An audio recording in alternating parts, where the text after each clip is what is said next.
I would definitely describe myself as a creature of habit. I enjoy a lot of the simple things in life, going on long walks with my pups, gardening. I have quite the green thumb, and doing a lot of just wholesome activities. I had finally started settling down into this new city, trying to find a new primary care physician to establish care with. I could barely even walk my dogs down the street. My shortness of breath was so bad. I've never once in my entire life had any sort of health issues. Looking back on it, if I maybe would have had that PCP, maybe things would have turned out better. I don't know. Can we take a moment to acknowledge how exhausting it is to be a cancer patient? Because man, trying to do all the things, like having a rewarding career, meaningful connections, taking care of myself, it's a lot. My name's Drea. I was diagnosed with stage 4 non-small cell lung cancer at 26, and I live in Florida.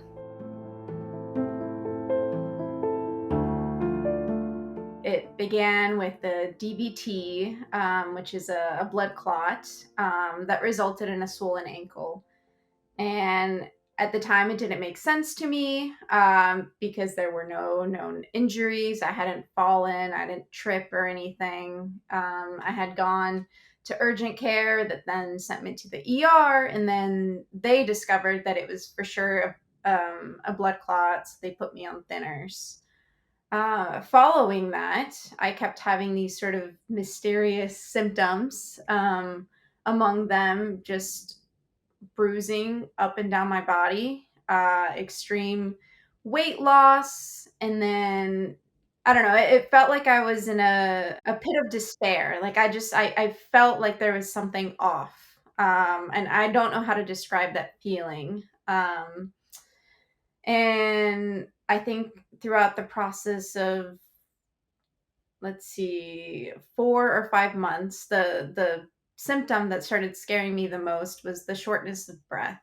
Um, I think by the time May came around, I had this really weird, awful rattling sound coming from my throat.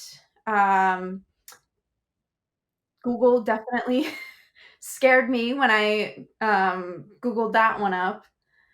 But in this, the entire 5 months of these symptoms, I had gone to urgent care a couple times. I had gone to the ER. I had seen a specialist, and I kept getting sort of brushed off, getting told, you're young. You're probably just needing a little more rest. You're probably just tired or stressed.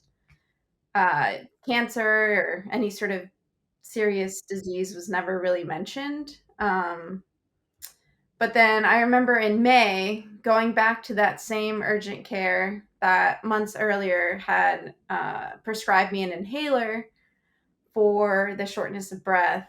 That same doctor had finally ordered a CT scan. That same urgent care doctor gave me a call, and there was this sort of newfound, sense of urgency in his voice. He told me I needed to go to the ER immediately. There was a mass that was found in the scan, and it did not look good. So I just, drove myself over across the street and got admitted to the ER. And I think that was my first hospital visit that resulted in, I think it was like a 7 or 8 day stay. They ran a swath of tests. My blood counts came back not looking great, but nothing to really signal cancer. But it was the imaging that scared doctors the most. They had found, this huge lemon-sized mass on my right upper lobe and sort of nodules scattered across. They ended up doing a PET scan, and that's when they found that there was also cancer up and down my spine and pelvis, and not even my noggin was spared, unfortunately. So They knew right away that this was serious and that it was likely cancer. And so I think it was maybe on day 4 or 5 of that hospital stay that they got me in for a bronchoscopy, and then I got the news. Bronchoscopy got me sounding like a 70-year-old smoker, y'all. Getting told that I had lung cancer at 26 as a never smoker, never picked up a cigarette or vaped, none of that, was shocking. I did not understand how that could even be possible. I never knew that never smokers got lung cancer. My own dad actually died of lung cancer in his 40s. He was a very heavy smoker, so I doubt he had any sort of mutations. But because of his, lung cancer death, I had made the choice early on that I would never pick up a cigarette. I wouldn't vape because I saw what it did to others. But then to find out that that didn't save me from lung cancer was a shock. On the real though, this like seriously couldn't have come at the worst time ever. But it is expected. So there's that. 10 out of 10 will not recommend getting your cancer diagnosis in the ER. It is awful. So take that with you wherever you go. Try to establish care with a primary care physician that really knows you and your history, because getting my own diagnosis in the ER was not pleasant, to say the least. Uh, it, I think I was there the first bout for like anywhere between 5 to 7 days. I don't remember. It's been 3 years. And it was complicated because after I got that diagnosis, I got discharged. I got sent home with no oxygen for some weird reason. Here's a metastatic lung cancer patient that has cancer across both lungs, up and down the spine, in her noggin, still got sent home with no oxygen. And I just didn't really have anyone to check up on me in the way that I would imagine others would have if they didn't get their diagnosis in the ER. It wasn't until my at home nurse noticed that my breathing was getting progressively worse, and she told me to head back to the ER, that they found that my situation was getting even worse. And so the second time I got admitted, I had to get an emergency blood transfusion and start traditional chemo right away the very next day. And that was the day that my oncologist told me, this doesn't work. We might have to put you in hospice. Because at this point, remember, we have not gotten the biomarker testing results back. And so that was when things finally hit me that this was serious, that I don't have my youth, I don't have my young age to rely on, and that something needs to happen. And so I remember laying in bed with my mom by my side at this point, just like panicking internally.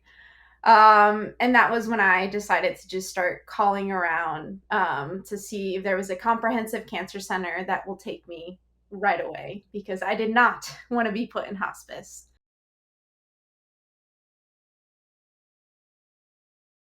Hearing the word hospice really just rattled me to my core. I knew that I had to do something to get myself from getting buried 6 feet under.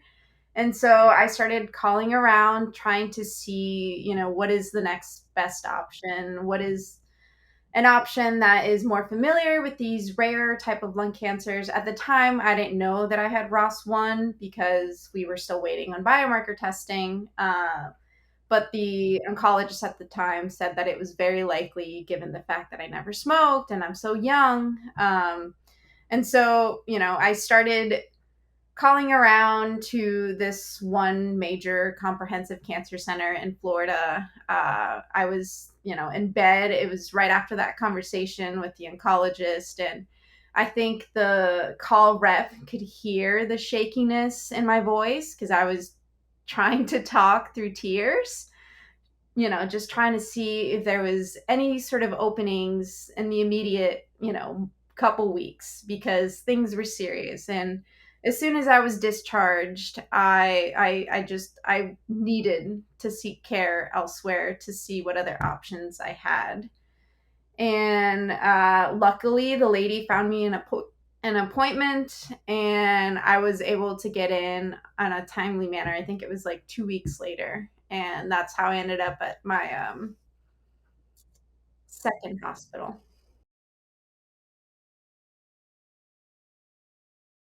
So I was actually very lucky that my oncologist at the time knew that there was a specific subtype of lung cancers that tend to impact younger non-smokers.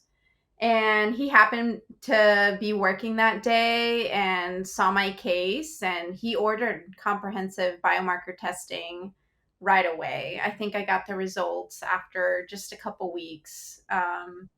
So I consider myself very lucky because if it wasn't for biomarker testing, I don't think I'd be here today.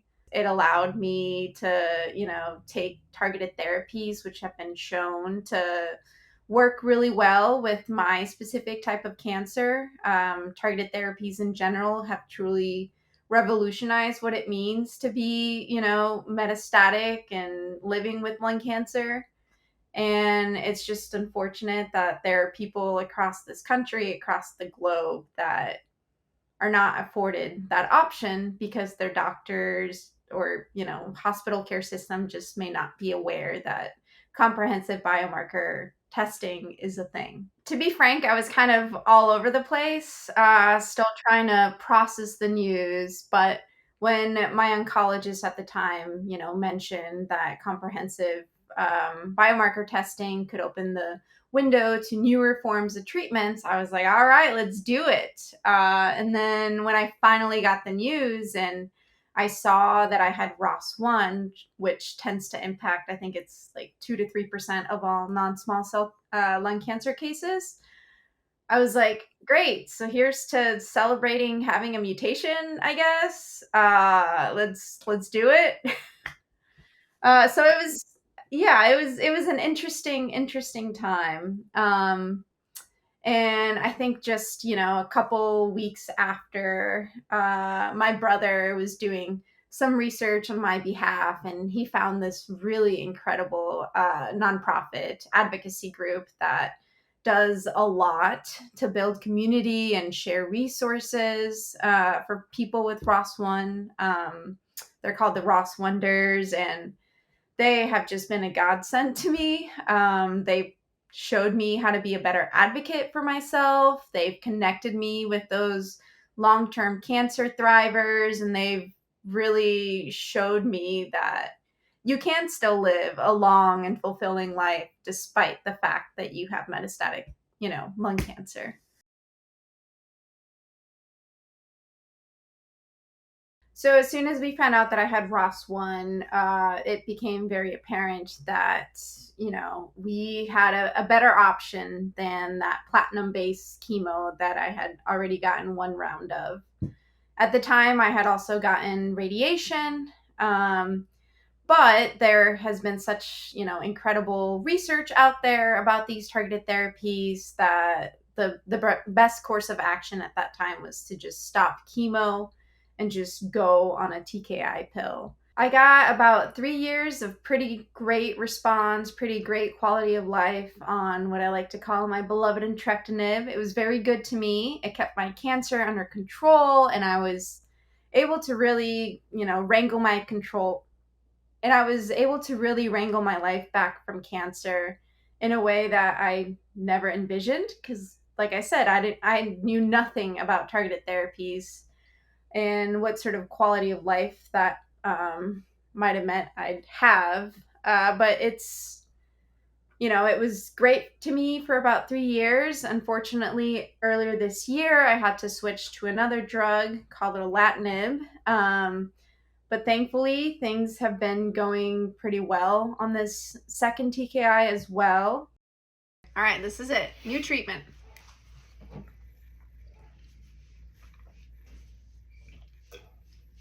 We did it.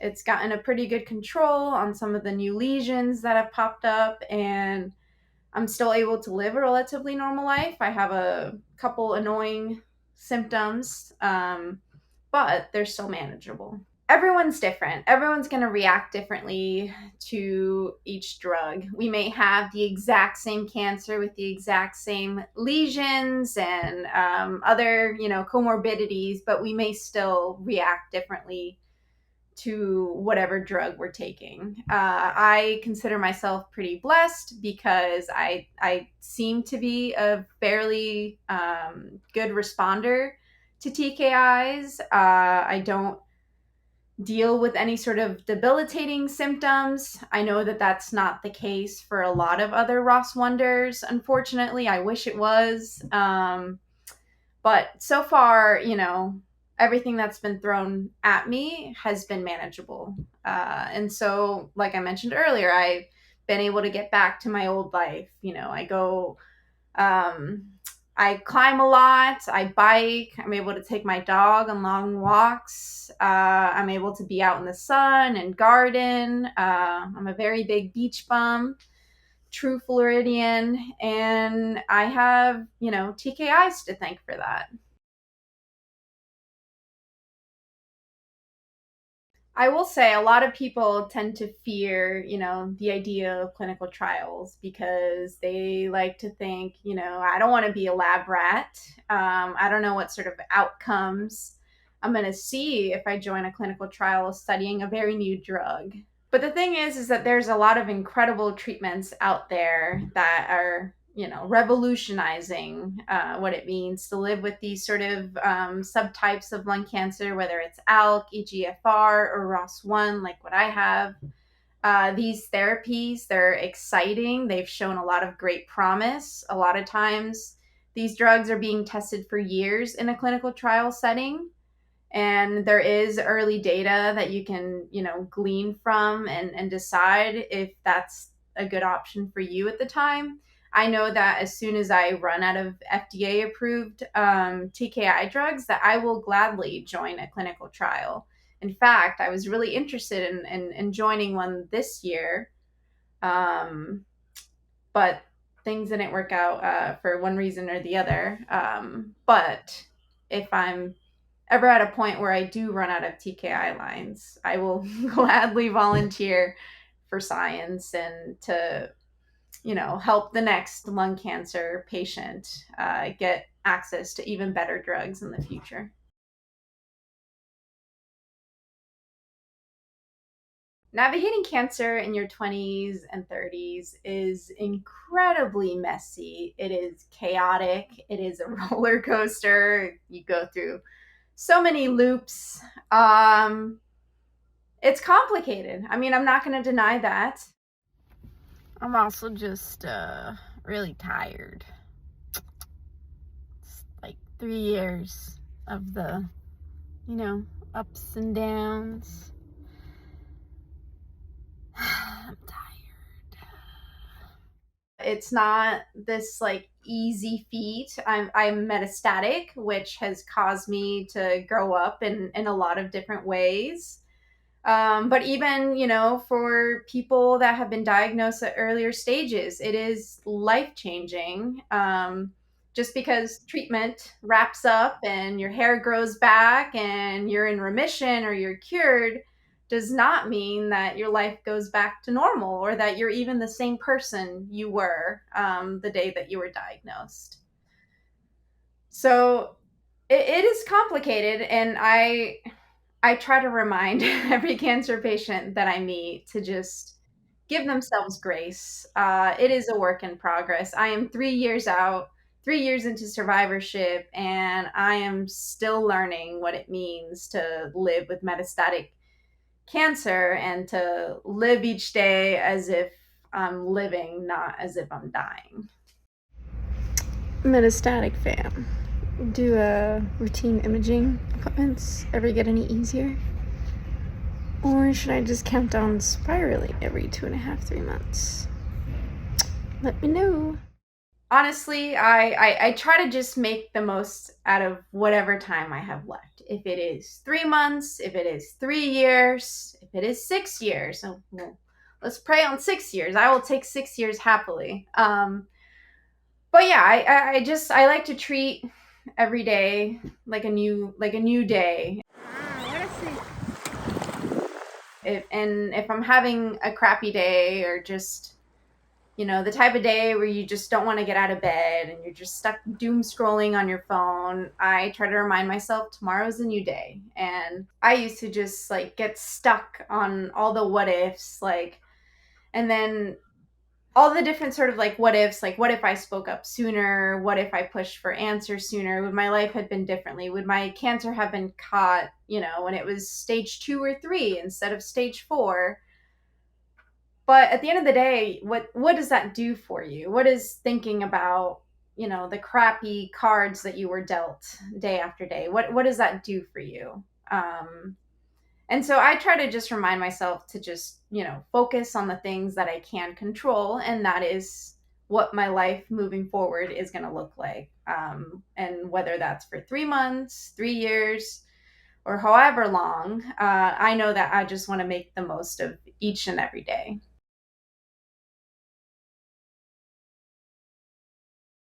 I am cautiously optimistic that I will be able to get a good, chunk of time out of whatever TKI lines are currently available. And my, I guess, hope is that I will be able to respond well to those therapies until the next best thing comes out. And there are a lot of really new and exciting TKI drugs currently being studied in clinical trial settings. And so I I try to talk to my cancer from time to time and just be like, "Oh, Carl, can you just give me 3 years of peace? 3 years of peace until that next best thing comes out." I know that next year there's going to be another TKI out in the market, or at least that's what my oncologist has said, and what we hope, that it's going to get approved by the FDA.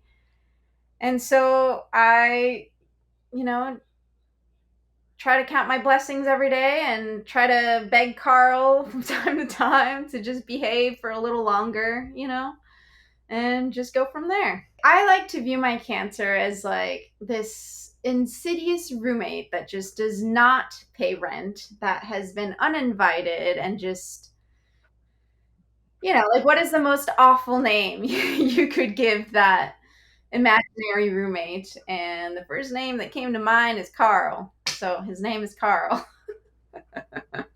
But no, I mean, Carl, he used to be lemon sized, around like 5 centimeters. I think he's down to like 2 centimeters, and he's been stable. He's been behaving this whole time. It's just I get random lesions outside of the primary tumor, that pop up, but for the most part, he's been good. Never would have thought I'd celebrate having dead brain tissue, but here I am. My last piece of advice would just be to not take a lot of stock in survival statistics or prognoses. I mean, my first oncologist told me I likely had just 3 months to live. Lo and behold, I'm still here 3 years later, and I'm still going strong. I'm still kicking. And I hear it all the time in the lung cancer community. Fellow patients who have been given months to live, a year to live, and they're still doing well. And while that may not be true for everyone, there is reason to, remain cautiously optimistic, because there are newer therapies coming out every couple years, and science is advancing in a lot of incredible ways. I want people to know that anyone with lungs can get lung cancer. You do not have to be smoking 8 packs of cigarette a day to get lung cancer. I was 26 when I was diagnosed, and I have not once picked up a cigarette or a vape or any of that stuff. But I still got diagnosed with stage 4 non small cell lung cancer. It is something that is happening to more and more young people year after year. We don't know why. It's terrifying. If you're feeling out of breath, if you're seeing a lot of troubling symptoms that don't really make sense, whether it's back pain and then this weird rattling sound coming from your throat, and you're getting told by your doctors, you're fine, it's probably pneumonia or asthma, here's an inhaler, don't listen to them. Seek better care and keep pushing for answers, because lung cancer cases amongst non-smokers is going up. And at the end of the day, you're going to be your own best advocate.